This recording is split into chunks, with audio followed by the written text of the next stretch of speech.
राधे राधे दोस्तों, कैसे हैं आप सब। उम्मीद करती हूँ आप सभी स्वस्थ होंगे और मस्त होंगे। आज की इस वीडियो में हम जानेंगे कि हरियाली अमावस्या क्या है। क्या आपने कभी सोचा है कि सावन के महीने में आने वाली अमावस्या को आखिर हरियाली अमावस्या क्यों कहा जाता है? क्यों इस दिन पेड़ पौधों की पूजा की जाती है? क्यों कई जगहों पर इस दिन पौधे लगाना बेहद शुभ माना जाता है? और सबसे बड़ा सवाल ये है कि क्या हरियाली अमावस्या से जुड़ी कोई ऐसी प्राचीन कथा है जिसे सुनने के बाद आपको इस दिन का महत्व हमेशा के लिए याद रह जाएगा। आज की इस वीडियो में हम जानेंगे कि हरियाली अमावस्या की पूरी कथा, इसका धार्मिक महत्व, इस दिन पेड़ पौधे लगाने की परंपरा, पूजा की सरल विधि और वो खास काम जिन्हें इस दिन शुभ माना जाता है।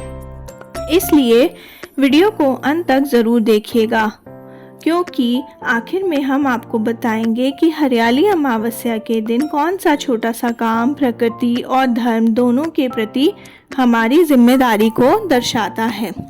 सबसे पहले हम बात करेंगे कि हरियाली अमावस्या क्या है।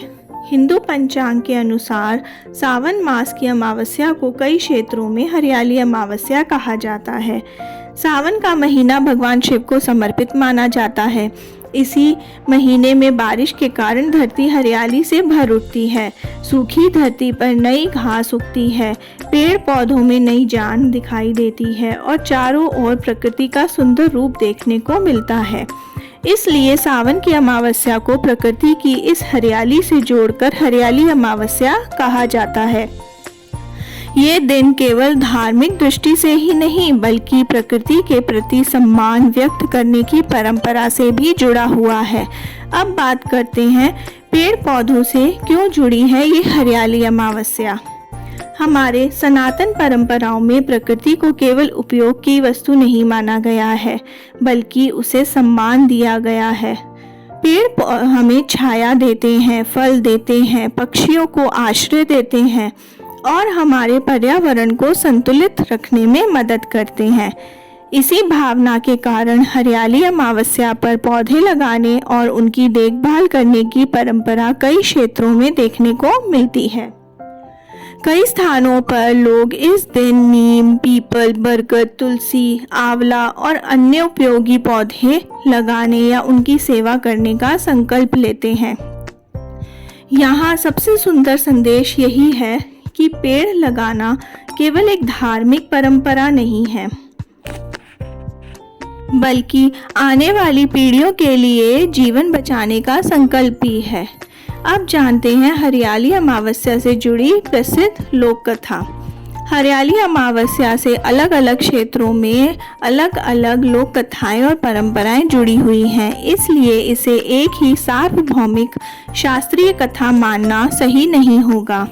लेकिन इस पर्व से जुड़ी एक प्रसिद्ध लोक कथा इस प्रकार सुनाई जाती है। बहुत समय पहले एक नगर में एक साहूकार अपनी पत्नी और बहू के साथ रहता था। साहूकार का परिवार बहुत धार्मिक था। उसकी बहू पूजा पाठ और व्रत में विश्वास रखती थी। एक दिन घर में ऐसी परिस्थिति आई कि बहू को अपने मायके जाना पड़ा, लेकिन जाते समय उसने अपनी सास से कहा, माँ, मैं जहाँ भी रहूँ भगवान की पूजा और सेवा का नियम नहीं छोड़ूंगी। समय बीतता गया, सावन का महीना आया, चारों ओर बारिश होने लगी और धरती हरी भरी हो गई। सावन की अमावस्या के दिन बहू ने प्रकृति और भगवान की श्रद्धा से पूजा की और मन में प्रार्थना की, हे प्रभु, जिस प्रकार वर्षा से सूखी धरती में फिर से हरियाली आ जाती है, उसी प्रकार हर परिवार के जीवन में सुख, शांति और समृद्धि बनी रहे। कहा जाता है कि उसी सच्ची श्रद्धा और सेवा भाव से उसके परिवार के जीवन में धीरे धीरे सुख समृद्धि लौट आई। इस कथा का मुख्य संदेश किसी चमत्कार से ज्यादा श्रद्धा, प्रकृति की सेवा और अच्छे कर्मों से जुड़ा है। क्योंकि हरियाली अमावस्या सावन मास में आती है, इसलिए इस दिन भगवान शिव की आराधना को भी विशेष महत्व दिया जाता है।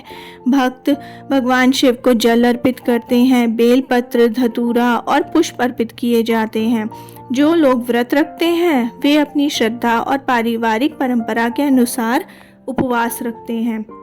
लेकिन ध्यान रहे, हर व्रत और पूजा की विधि अलग अलग परिवारों और क्षेत्रों में अलग अलग हो सकती है। इसलिए पारिवारिक परंपरा या स्थानीय पुरोहित की सलाह के अनुसार पूजा करना सबसे अच्छा है। अब ये बात करते हैं कि हरियाली अमावस्या पर क्या करना चाहिए। अब बात करते हैं उन कामों की जिन्हें इस दिन शुभ और सार्थक माना जाता है। पहला काम, पौधे लगाएं। यदि संभव हो तो इस दिन एक पौधा ज़रूर लगाएं, लेकिन केवल पौधा लगाना ही पर्याप्त नहीं है, उसकी नियमित देखभाल करना उससे भी महत्वपूर्ण है। दूसरा काम करें कि पेड़ों की सेवा करें। किसी पेड़ को पानी देना, उसके आसपास सफाई रखना और उसे नुकसान से बचाना भी प्रकृति की सेवा है। तीसरा काम करें कि भगवान शिव की पूजा करें। स्नान करके भगवान शिव का ध्यान करें और श्रद्धा से जल अर्पित करें। चौथा काम ये है कि ज़रूरतमंद की सहायता करें। अमावस्या पर दान पुण्य की परंपरा भी कई क्षेत्रों में प्रचलित है। अपनी क्षमता के अनुसार भोजन, वस्त्र या आवश्यक सामग्री किसी ज़रूरतमंद को देना अच्छा कार्य माना जाता है। पांचवा और आखिरी काम ये करें कि पूर्वजों का स्मरण करें। अमावस्या तिथि पितरों के स्मरण और तर्पण से भी जुड़ी हुई है। यदि आपके परिवार में पितरों के लिए विशेष पूजा या तर्पण की परंपरा है तो उसी विधि का पालन करें। अब आगे बात करेंगे कि इस दिन हमें क्या नहीं करना चाहिए। हरियाली अमावस्या का सबसे बड़ा संदेश प्रकृति और जीवन के प्रति सम्मान है। इसलिए कोशिश करें कि पेड़ पौधों को अनावश्यक नुकसान ना पहुंचाएं, प्रकृति को गंदा ना करें, जल को व्यर्थ ना बहाएं और किसी भी धार्मिक परंपरा को केवल दिखावे के लिए ना करें, क्योंकि धर्म का वास्तविक अर्थ केवल पूजा करना नहीं, बल्कि अच्छे कर्म करना और प्रकृति के प्रति जिम्मेदारी निभाना भी है। तो दोस्तों, ज़रा सोचिए, हम अपने घर के लिए कितनी चीज़ें खरीदते हैं, लेकिन एक पेड़ ऐसा है जो वर्षों तक हमें बिना कुछ मांगे देता रहता है। वो हमें छाया देता है, हवा को स्वच्छ रखने में मदद करता है, पक्षियों को घर देता है, धरती को हरा भरा बनाता है और आने वाली पीढ़ियों के लिए भी जीवन का आधार बनता है।